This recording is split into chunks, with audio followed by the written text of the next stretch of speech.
যে কোনো অনুষ্ঠানে বা যারা নিরামিষ খেতে পছন্দ করেন তাদের জন্য আজকের এই রেসিপি। নিরামিষ হলেও এর স্বাদ অতুলনীয়। নমস্কার, আমি মৈত্রেয়ী। স্বাদে ও গন্ধে আপনাদের স্বাগত। আজ আমি করে দেখাবো নিরামিষ আলুর দম।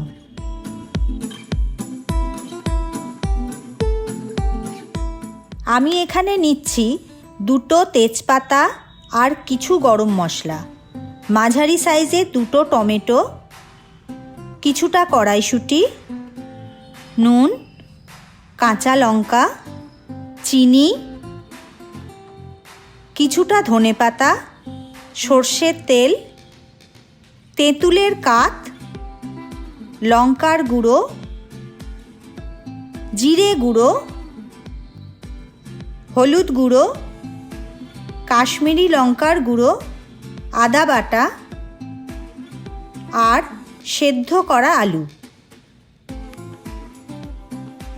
প্রথমে গ্যাসে কড়া বসিয়ে কিছুটা সর্ষের তেল দিয়ে গরম করে নেব।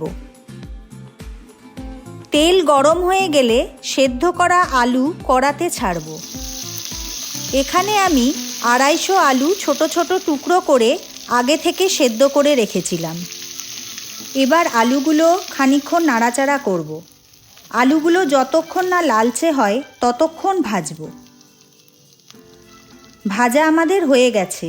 এবার আলুগুলো একটা পাত্রে তুলে নেব।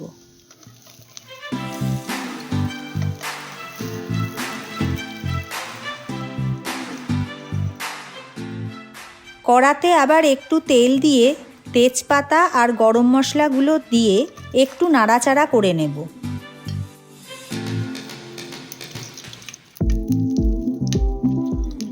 এবার এই তেলের মধ্যে 1 চামচ আদা বাটা, কড়াইশুঁটি, টুকরো করে রাখা টমেটো, 1 চামচ হলুদের গুঁড়ো, 1 চামচ জিরে গুঁড়ো,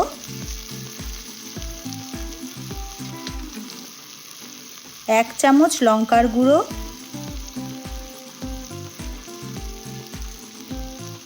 1.5 চামচ কাশ্মীরি লঙ্কার গুঁড়ো, স্বাদমতো নুন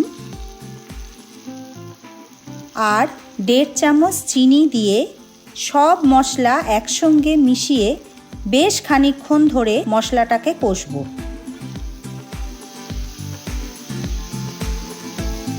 মশলা থেকে যতক্ষণ না তেল বেরোবে ততক্ষণ কষতে হবে। কষা আমাদের হয়ে গেছে। এবার এর মধ্যে জল দেব।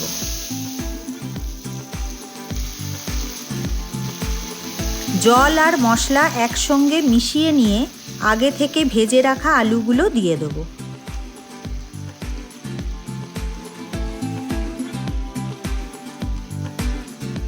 আলুটা গ্রেভির সাথে ভালোভাবে মিশিয়ে দেব। এবার এর মধ্যে ধনেপাতা দিয়ে আবার কিছুক্ষণ নাড়াচাড়া করব। ধনেপাতা দেওয়া মাত্রই স্বাদ আর গন্ধ যেন অনেক গুণে বেড়ে যায়। আলুর দমের স্বাদ আরও বাড়ানোর জন্য কাঁচা লঙ্কা আর 1 চামচ তেঁতুলের কাঠ দিয়ে ভালোভাবে মিশিয়ে নেব। ব্যাস, তাহলেই তৈরি হয়ে গেল নিরামিষ আলুর দম। এবারে গরম গরম পরিবেশন করব। এই রেসিপিটা লুচি, রুটি, পরোটার সঙ্গে খুব ভালো লাগবে। আপনারা অবশ্যই রান্না করে আমাকে কমেন্টে জানাবেন। আপনাদের পছন্দের কোনো রেসিপি যদি জানতে চান তাহলে আমাকে এই চ্যানেলে জানান। ধন্যবাদ।